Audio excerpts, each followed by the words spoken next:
एक पुरानी सी इमारत में वैद्य जी का मकान था। वैद्य जी पिछले हिस्से में रहते थे और अगले हिस्से में दवा खाना खोल रखा था। उनकी पत्नी की आदत थी कि दवा खाना खोलने से पहले उस दिन के लिए जरूरी सामान एक चिट्ठी में लिख करके दे देती थी। वैद्य जी गद्दी पर बैठकर के पहले भगवान का नाम लेते, फिर वो चिट्ठी खोलते और पत्नी ने जो बातें लिखी होती उनके भाव देखते, फिर उनका हिसाब करते। फिर परमात्मा से प्रार्थना करते कि हे भगवान, मैं केवल तेरे ही आदेश के अनुसार तेरी भक्ति छोड़कर यहाँ दुनियादारी के चक्कर में आ बैठा हूँ। वैद्य जी कभी अपने मुंह से किसी रोगी से फीस नहीं मांगते थे। कोई देता था, कोई नहीं देता था, किंतु एक बात निश्चित थी कि ज्यों ही उस दिन के आवश्यक सामान खरीदने योग्य पैसे पूरे हो जाते थे, उसके बाद वो किसी से भी दवा के पैसे नहीं लेते थे, चाहे रोगी कितना ही धनवान क्यों ना हो। एक दिन वैद्य जी ने दवा खाना खोला। गद्दी पर बैठकर परमात्मा का स्मरण करके पैसे का हिसाब लगाने के लिए आवश्यक सामान वाली चिट्ठी खोली तो वो चिट्ठी को एक टक देखते ही रह गए। एक बार तो उनका मन भटक गया। उन्हें अपनी आंखों के सामने तारे चमकते हुए नजर आए, किंतु शीघ्र ही उन्होंने अपनी तंत्रिकाओं पर नियंत्रण पा लिया।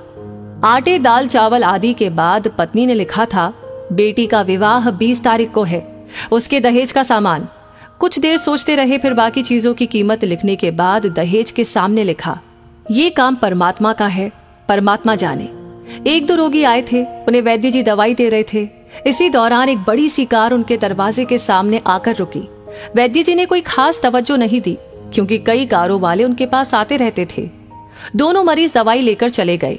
वो सूट बूट में साहब कार से बाहर निकले और नमस्ते करके बेंच पर बैठ गए। वैद्य जी ने कहा कि अगर आपको अपने लिए दवा लेनी है तो इधर स्टूल पर आए, ताकि आपकी नाड़ी देख लूं, और अगर किसी रोगी की दवाई लेकर जाना है तो बीमारी की स्थिति का वर्णन करें।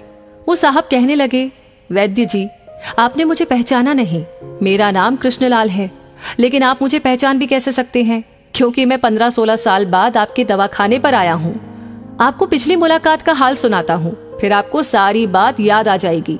जब मैं पहली बार यहाँ आया था तो मैं खुद नहीं आया था, अपितु ईश्वर मुझे आपके पास लेकर आए थे, क्योंकि ईश्वर ने मुझ पर कृपा की थी और वो मेरा घर आबाद करना चाहते थे। हुआ इस तरह था कि मैं कार से अपने पैतृक घर जा रहा था। बिल्कुल आपके दवाखाने के सामने हमारी कार पंक्चर हो गई। ड्राइवर कार का पहिया उतारकर पंक्चर लगवाने चला गया।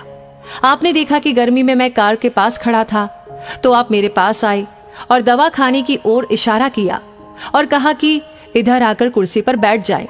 फिर मैं कुर्सी पर आकर बैठ गया। ड्राइवर ने कुछ ज्यादा ही देर लगा दी थी। एक छोटी सी बच्ची भी यहाँ पर आपकी मेज के पास खड़ी थी और बार बार कह रही थी, चलो ना बाबा, मुझे भूख लगी है। आप उससे कह रहे थे कि बेटी थोड़ा धीरज धरो, चलते हैं। मैं ये सोचकर इतनी देर से आपके पास बैठा था और मेरे ही कारण आप खाना खाने भी नहीं जा रहे थे। मुझे कोई दवाई खरीद लेनी चाहिए ताकि आप मेरे बैठने का भार महसूस न करें। मैंने कहा कि वैद्य जी, मैं पिछले 5-6 साल से इंग्लैंड में रहकर के कारोबार कर रहा हूँ। इंग्लैंड जाने से पहले मेरी शादी हो गई थी, लेकिन अब तक बच्चे के सुख से वंचित हूँ। यहाँ भी इलाज कराया और वहां इंग्लैंड में भी, लेकिन किस्मत ने निराशा के सिवा और कुछ नहीं दिया। आपने कहा था कि मेरे भाई, भगवान से निराश न हो। याद रखो कि उसके कोष में किसी चीज की कोई कमी नहीं है। आस, औलाद, धन, इज्जत, सुख दुख, जीवन, मृत्यु, सब कुछ उसी के हाथ में है। ये किसी वैद्य या डॉक्टर के हाथ में नहीं होता और न ही किसी दवा में होता है। जो कुछ होना होता है वो सब भगवान के आदेश से होता है। औलाद देनी है तो उसी ने देनी है। मुझे याद है आप बातें करते जा रहे थे और साथ साथ पुड़िया भी बनाते जा रहे थे। सभी दवा आपने 2 भागों में विभाजित कर दी, अलग अलग लिफाफों में डाली थी और फिर मुझसे पूछकर आपने एक लिफाफे पर मेरा और दूसरे पर मेरी पत्नी का नाम लिखकर दवा उपयोग करने का तरीका बताया था।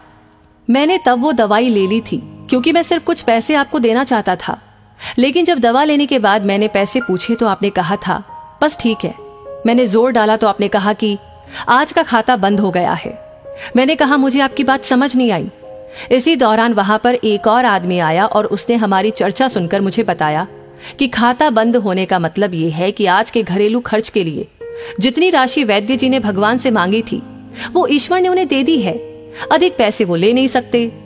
मैं कुछ हैरान हुआ और कुछ दिल में लज्जित भी कि मेरे विचार कितने निम्न थे और ये सरल चित्त वैद्य कितना महान है। मैंने जब घर जाकर पत्नी को औषधि दिखाई और सारी बात बताई तो उसके मुंह से निकला, वो इंसान नहीं कोई देवता है। और उसकी दी हुई दवा ही हमारे मन की मुराद पूरी करने का कारण बनेंगी। आज मेरे घर में 2 फूल खिले हुए हैं। हम दोनों पति पत्नी हर समय आपके लिए प्रार्थना करते रहते हैं। इतने सालों तक कारोबार ने फुर्सत ही नहीं दी कि स्वयं आकर आपसे धन्यवाद के 2 शब्द कह सके। इतने बरसों बाद आज भारत आया हूँ और कार केवल यहीं पर रोकी है। वैद्य जी, हमारा सारा परिवार इंग्लैंड में सेटल हो चुका है। केवल मेरी एक विधवा बहन अपनी बेटी के साथ भारत में रहती है। हमारी भांजी की शादी इसी महीने की 21 तारीख को होनी है। न जाने क्यों जब मैं अपनी भांजी के भात के लिए कोई सामान खरीदता था तो मेरी आंखों के सामने आपकी वो छोटी सी बेटी भी आ जाती थी और हर सामान में दोहरा खरीद लेता था। मैं आपके विचारों को जानता था कि संभवतः है आप वो सामान न ले, किंतु मुझे लगता था कि मेरी अपनी सगी भांजी के साथ जो चेहरा मुझे बार बार दिख रहा था वो भी मेरी भांजी ही है। मुझे लगता था कि ईश्वर ने इस भांजी के विवाह में भी मुझे भात भरने की जिम्मेदारी दी है। वैद्य जी की आंखें आश्चर्य से खुली की खुली रह गई और बहुत ही धीमी आवाज में बोले, कृष्णलाल जी, आप जो कुछ भी कह रहे हैं मुझे समझ में नहीं आ रहा कि ईश्वर की ये क्या माया है। आप मेरी श्रीमती के हाथ की लिखी हुई ये चिट्ठी देखिए। और वैद्य जी ने चिट्ठी खोलकर कृष्णलाल जी को पकड़ा दी। वहां पर उपस्थित सभी ये देख करके हैरान रह गए कि दहेज का सामान के सामने लिखा हुआ था, ये काम परमात्मा का है, परमात्मा जाने। कांपती सी आवाज में वैद्य जी बोले, कृष्णलाल जी, विश्वास कीजिए कि आज तक कभी ऐसा नहीं हुआ कि पत्नी ने चिट्ठी पर आवश्यकता लिखी हो और भगवान ने उस दिन उसकी व्यवस्था न कर दी हो। आपकी बातें सुनकर तो लगता है कि भगवान को पता होता है कि किस दिन मेरी श्रीमती क्या लिखने वाली है। अन्यथा आपसे इतने दिन पहले ही सामान खरीदना आरंभ न करवा दिया होता परमात्मा ने। वाह भगवान वाह, तू महान है, तू दयावान है। मैं हैरान हूं कि वो कैसे अपने रंग दिखाता है। वैद्य जी ने आगे कहा, एक ही पाठ पढ़ा है कि सुबह परमात्मा का आभार करो, शाम को अच्छा दिन गुजरने का आभार करो, खाते समय उसका आभार करो, सोते समय उसका आभार करो। तो दोस्तों, इस कहानी को सुनने के बाद आप क्या महसूस कर रहे हैं? आपके दिल से कौन सी बात आ रही है? प्लीज आप हमें अपनी राय जरूर बताएं।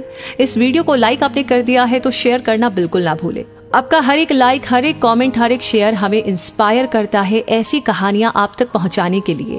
और हाँ, इस वीडियो को पूरा देखने के लिए तहे दिल से हमारी पूरी टीम की ओर से आपको बहुत सारा आभार। धन्यवाद।